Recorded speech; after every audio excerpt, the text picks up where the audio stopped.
এবং শেখ হাসিনাকে মেলাইন করতে চায়, এইটাতে আমি একমত না। কারণ আমার নেতা তো শেখ হাসিনা। এই কারণে ধরেন আমাকে অনেকে বলছেন যে আপনার ফলোয়ার একেবারেই কমে যাবে, আপনি জাতীয় ভিলেনে বিবেচিত হবেন। ধরেন আমি আমার কর্মে ফলোয়ার কি কমে গেছে না, আমি জানি না। ওই যে ফেসবুকে আমাকে অনেকে বলছেন যে বিভিন্নভাবে ওরা, আমি নিজেও দেখছি যে এই যে 6 জনকে ডিবি অফিসে নেওয়া হয়েছে, এটা নিয়ে ধরে নিলাম যে এখন কখন নেওয়া হয়েছে, আমি সাপোর্ট করতেছি না, যে তাদেরকে নেওয়াটাকে সাপোর্ট করতেছি না। কখন নেওয়া হয়েছে? যখন বোঝা যাচ্ছে যে যারা এই আন্দোলনের নেতৃত্ব দিচ্ছেন তাদের ব্যাপারে প্রশাসন বা এনফোর্সমেন্ট এজেন্সি চিন্তা করতেছে যে এদেরকে অন্য ধ্বংসের লাইনে নিয়ে যেতে পারে।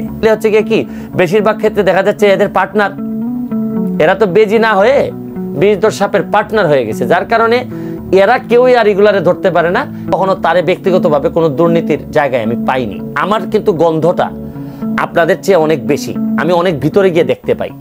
কিন্তু ওনার সমস্যাটা কোন জায়গায় জানেন? সমস্যাটা আশেপাশে যারা অনেকেই আছে তারা তার স্ট্যান্ডার্ড ক্যারি করে না। ওগুলোর মধ্যে মানুষ মনে করে যে কিছুটা দম্ভ আছে, আপনি যেই হন এখনের জেনারেশন মেনে নিবে না। আপনি এক জায়গায় বলছিলেন যে এটা হালকা ভাবে তারা নিয়েছিলেন, জিনিসটাকে সিরিয়াসলি নেন নাই। না, তারা বুঝতেই পারেন না এটার গ্রেভিটি। তারা অনেকেই বুঝতেই পারেন না এটার গ্রেভিটি। তারা ভাবছেন কি জানেন? তারা ভাবছেন যে এটা একটা ছাত্রদের আন্দোলন, এটা তো 2-3 দিন 5 দিন 10 দিন গেলে কোনো অসুবিধা হবে না, এটা এদের সাথে হয়তো একটা পর্যায়ে আলোচনা করা যাবে। কিন্তু এই সরকারের তো বোঝা উচিত যে এই সরকারের ডায়াবেটিস আছে। এই সরকারের ডায়াবেটিস আছে মানে হচ্ছে গিয়ে কি, সামান্য একটা কাটাছেড়া হইলেই বারডেমে আসা লাগবে। এই সরকারের যে ডায়াবেটিস আছে এটা সরকারের প্রশাসন বুঝতে পারে নাই। কারণ হচ্ছে গিয়ে ছাত্রদের আন্দোলন তো বুধ বৃহস্পতিবার পর্যন্তই ছিল, এরপরে তো জঙ্গি চলে আসছে, এরপরে জামাত শিবির চলে আসছে। তো এইটা তো সরকারের বোঝা উচিত ছিল যে এইরকম একটা কাটাছেড়া ডায়াবেটিস যখন আমার শরীরে থাকে, এই কাটাছেড়া নিয়ে যখন আমি বয়ে বেড়াবো তখন যে এটা সেপটিক হইতে পারে, এটা তো ওই সরকারের, আপনি দেখেন ইন্টেলিজেন্স এজেন্সি যারা, তারাও তো বুঝতে পারেনি। 6 জুলাই ওবায়দুল কাদের বলেছিলেন যে কোটা এবং শিক্ষক আন্দোলনের উপর ভর করেছে বিএনপি, অর্থাৎ 6 তারিখেই কিন্তু বুঝে গেছেন যে এখানে যে আন্দোলনে অন্য শক্তিগুলি আস্তে আস্তে আসছে, কারণ বিএনপি কিন্তু ওই দিন আন্দোলনটাকে সমর্থন দিয়েছে। তার মানে কি 6 তারিখের পর থেকে তো গভর্নমেন্ট বা প্রশাসন সাবধান হতে পারতেন। উনি যেহেতু বলেছেন যে ভর করেছে, তো আমার কাছে মনে হইতেছে যে ভর করার পর কি রিয়াকশনটা হইতে পারে এই ব্যাপারে ওনার ধারণা ছিল না। উনি ভাবছেন যে তারা ভর করছে, এটা হয়তো মৌখিকভাবে বা এটা নৈতিক সাপোর্ট দিয়েছে তারা এই আন্দোলনে, কিন্তু তারা যে একটা মাস্টার প্ল্যান অনুযায়ী আগাচ্ছে এবং এর মধ্যে যে অনেক বড় বড় খেলা চলে আসছে, এটা ওনাদের এই ধারণা ছিল না। তারপরে আপনি আরেক জায়গায় বলেছেন যে ওই দিনই যে ওরা সুযোগ পেলে পদ্মা সেতু ভেঙে দিত, এবং এই জামাত জঙ্গিদের ব্যাপারে আপনি বলছেন যে তারা বিদেশেও সক্রিয় ছিল, অনেক টাকা পয়সা খরচ করছে এবং সুযোগ পেলেই তারা ফায়দা হাসিল করবে, এইটা আসলে সরকারের ভাবনার মধ্যে ছিল না। এই ছিল না যে জিনিসটা, এইটাই তো সরকারের ব্যর্থতা। সরকার ধরেন আপনি অলরেডি তো বিএনপি এবং জামাত দুর্বল হয়ে পড়ে আছে, কিন্তু বিষ তো আছে। ধরেন আপনি বিষধর সাপের বিষটা আছে, আমি বলি বিষধর সাপরে ধরেন আপনি একেবারে নরম করে ফেলছেন, তারে আঘাত করে কোনো কারণে তারে আঘাত করে নরম করে ফেলছেন, খাঁচায় বন্দি করে খাঁচায় বন্দি। কিন্তু ও আঘাত করা অবস্থায় পরে একটু লেজে একটু পাড়া দিয়ে দেখেন, এইরকম ভাবে ফনা দিয়ে উঠবে। তা আপনি এই সাপের সম্পর্কে যদি আপনার ধারণা না থাকে তাহলে তো আপনি সুফল খাবেনই। স্বাধীনতার সময়ে এই যে জামাত শিবির যে ভূমিকা, এই ভূমিকা অনুযায়ী পৃথিবীর কোনো দেশে তো এদের রাজনীতি করতে পারার কথা না। অন্য দেশে এইরকম যারা স্বাধীনতার বিরোধিতা করছিল তারা তো ওইভাবে রাজনীতি করতে পারে নাই। তাও তো বঙ্গবন্ধুর কল্যাণে এখানে রাজনৈতিক বা বিভিন্নভাবে মাপ করার কারণে পরে আদালতের মাধ্যমে ওরা বিভিন্ন সুযোগ পেয়েছে। জিয়াউর রহমানের আমলে আসলে মেইনলি তো সুযোগটা তৈরি হয় বঙ্গবন্ধু ক্ষমা করার পরে, এরা এটাকেই ব্যবহার করে। কিন্তু বঙ্গবন্ধু কিন্তু যুদ্ধাপরাধীদের বিচার ক্ষমা করেননি, ক্ষমা করছেন যে সাধারণ যারা বিরোধিতা করছে তাদের।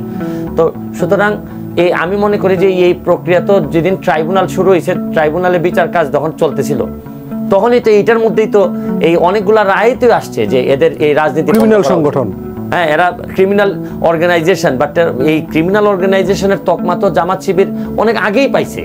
এটাকে বরং সরকার এই লিঙ্গারিং করে এখন এসে এই সিদ্ধান্ত নিছেন।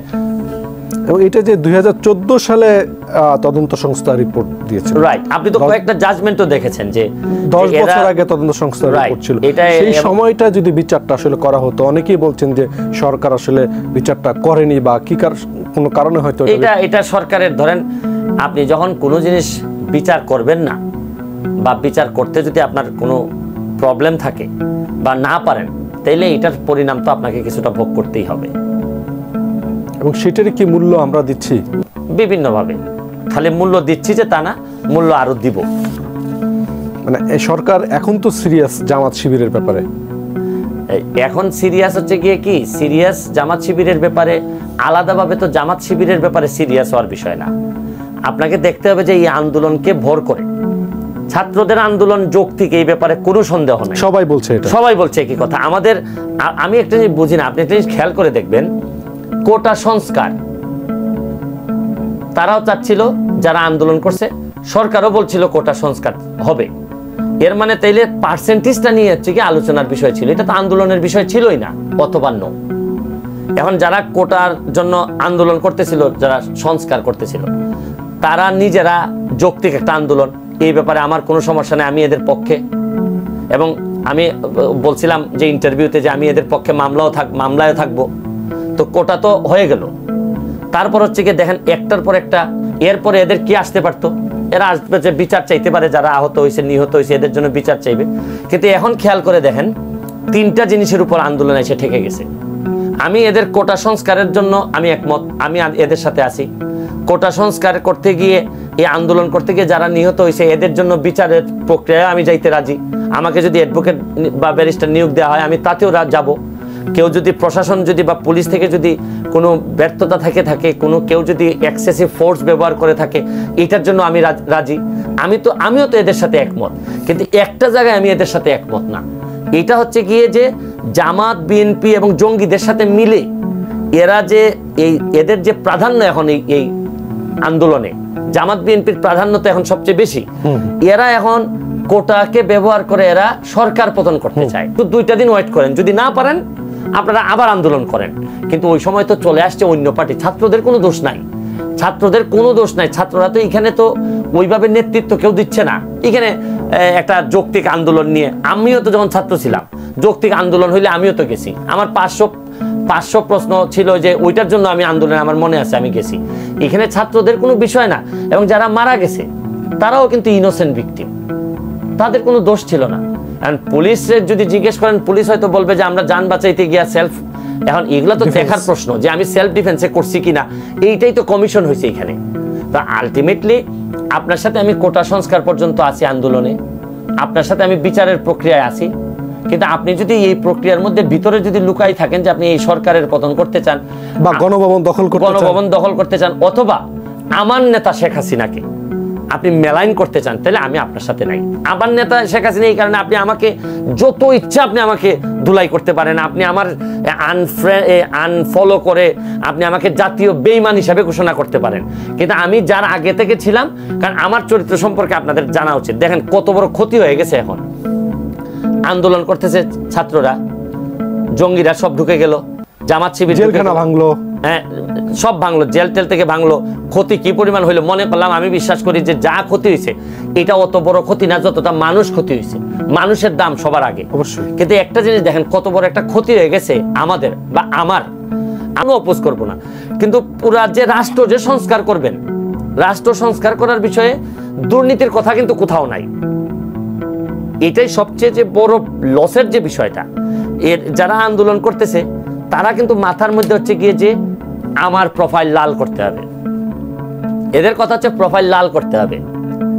আবার রাষ্ট্রীয় শোক, আবার কালো, অনেকে কালো করছেন প্রোফাইল, কিন্তু কালো সাদাতে তো প্রবলেম না। প্রবলেম হচ্ছে গিয়ে যে কোনো ধরনের ক্ষতিতে তো আমরা শোকাহত।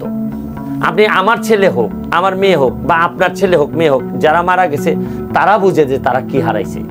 আমি যদি আন্তর্জাতিক অপরাধ ট্রাইব্যুনালের প্রসিকিউটর না হইতাম, এতদিনে কিছু কিছু দুর্নীতিগ্রস্ত আওয়ামী লীগের আছে, তারা আমার জামাত বানাই ফেলতো।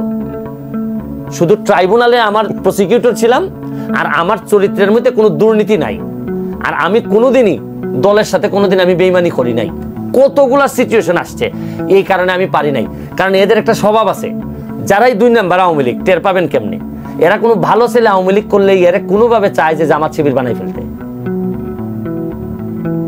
এই কষ্ট নিয়ে তো আমিও আছি, নাইলে আমার মতো লোক, আমি সারা জীবন করার পরও দেখছেন আপনার, আমাকে তো পাশ করে আসতে হয়েছে যে নৌকার বিরুদ্ধে নির্বাচন করে আমার পাশ করতে হয়েছে। অথচ আমি নির্বাচনের আগেই 49টা ব্রিজ করছি। আমি যুবলীগের তো করতেই পারলাম না। যুবলীগে আমার কি অপরাধ ছিল? আপনি আমারে বলেন অপরাধটা ছিল, আমি বললাম যে আওয়ামী লীগ, যুবলীগ, ছাত্রলীগ যে জায়গায় আছে এই জায়গায় পুলিশ কেন স্লোগান দিবে? পুলিশ স্লোগান দিবে কেন? পুলিশ তো রাষ্ট্রের দায়িত্বে। এটা আমার বিরুদ্ধে নিয়ে অভিযোগ তুলছে কি যে আমি নাকি জয় বাংলার বিরোধিতা করছি। আরে কই জয় বাংলা? জয় বাংলা আর কই? পুলিশ তো তেল মারতেছে এবং পুলিশ ডিপার্টমেন্ট বিব্রত এই বিষয় নিয়ে। আমি ভিডিও করে বললাম যে বেশি প্রেম দেখানো ভালো না, এই জন্য আমারে করলো কি, যুবলীগ থেকে অব্যাহতি দিয়ে দিল। আর যার কারণে আমার অব্যাহতি দিল ওসি সাহেব, বিশাল কিসেতে উনি বিরাট বড় আওয়ামী লীগার হিসেবে থেকে এইখানে ভালো অবস্থানে আছেন। তাহলে আপনি বুঝতেছেন ক্ষমতাটা কোন জায়গায় চলে গেছিল, যে একজন ওসি যুবলীগের আইন সম্পাদকের চাকরি খেয়ে দিচ্ছে। কি আমি কত সম্মানই পাই বা আমার এলাকার মানুষ কত টাকা বরাদ্দ পাচ্ছে, এটা বলাটা তো একটা স্বাভাবিক জিনিস। এই স্বাভাবিক জিনিস গত 50 বছর ধরে কেউ করছে না। এটা আমার কাছে অস্বাভাবিক লাগতেছিল যে আমি তো এই টাকার মালিক না, আমি তো শুধু আমার সম্মানিটার মালিক, কিন্তু আমার এলাকার জন্য বরাদ্দ কত হয় এটার জন্য তো আমি মাত্র ট্রাস্টি, মানে আমার মাধ্যমে যায়। তো এটা আমি বলবো না কেন? অথচ এটা বলার কারণে প্রতিবাদ করছে কে জানেন? বিরোধী দল, চুন্নু সাহেব। বিরোধী দলের তো এই কাজ না, বিরোধী দল তো আরো সরকারের বিরুদ্ধে আরো স্ট্রংলি কথা বলবে, জবাবদিহিতা চাইবে, বরং সে বিচার দিতেছে যে তার নাকি, শুনেন, আমি যেদিন এইটা ওপেন করে দিছি, চুন্নু সাহেব যখন আমার বিরোধিতা করছে তখন আমি বুঝে গেছি যে আমার কপালে দুঃখ আছে। আমি সংসদ সদস্য হইলেও আমি এই উনাদের, এবং আরো মজার বিষয় কি জানেন, চুন্নু সাহেব যখন এই বক্তব্য দিচ্ছে সংসদে বিচার, সরকার দলীয় আমার আওয়ামী লীগের প্রায় 50 জন সংসদ সদস্য হাততালি দিচ্ছে, তখন আমার কলিজা ফেটে গেছে যে আমি কাদের জন্য এগুলা করি। এটা তো বঙ্গবন্ধুর আদর্শের একজন সৈনিক দাবি করলে আমি টাকা আমার কাছে ওইটা বলবো না কি কারণে? শুনেন, আমি ওই দিনই বুঝছি যে আমার কপালে। এটা নাকি বলছে যে এলাকার লোকজন নাকি গেলে জিজ্ঞেস করে যে কত টাকা পেয়েছো, তোমার ব্যাপারে তোমার এলাকার মানুষের এত সন্দেহ কেন? এর মানে তুমি টাকা মারো? তোমার ব্যাপারে আমার এলাকায় যান, গিয়ে বলেন যে আপনাদের এমপি নাকি টাকা খায়, বলেন কি কয় আমার এলাকার মানুষ। চাঁদাবাজি হয় কি এলাকায়?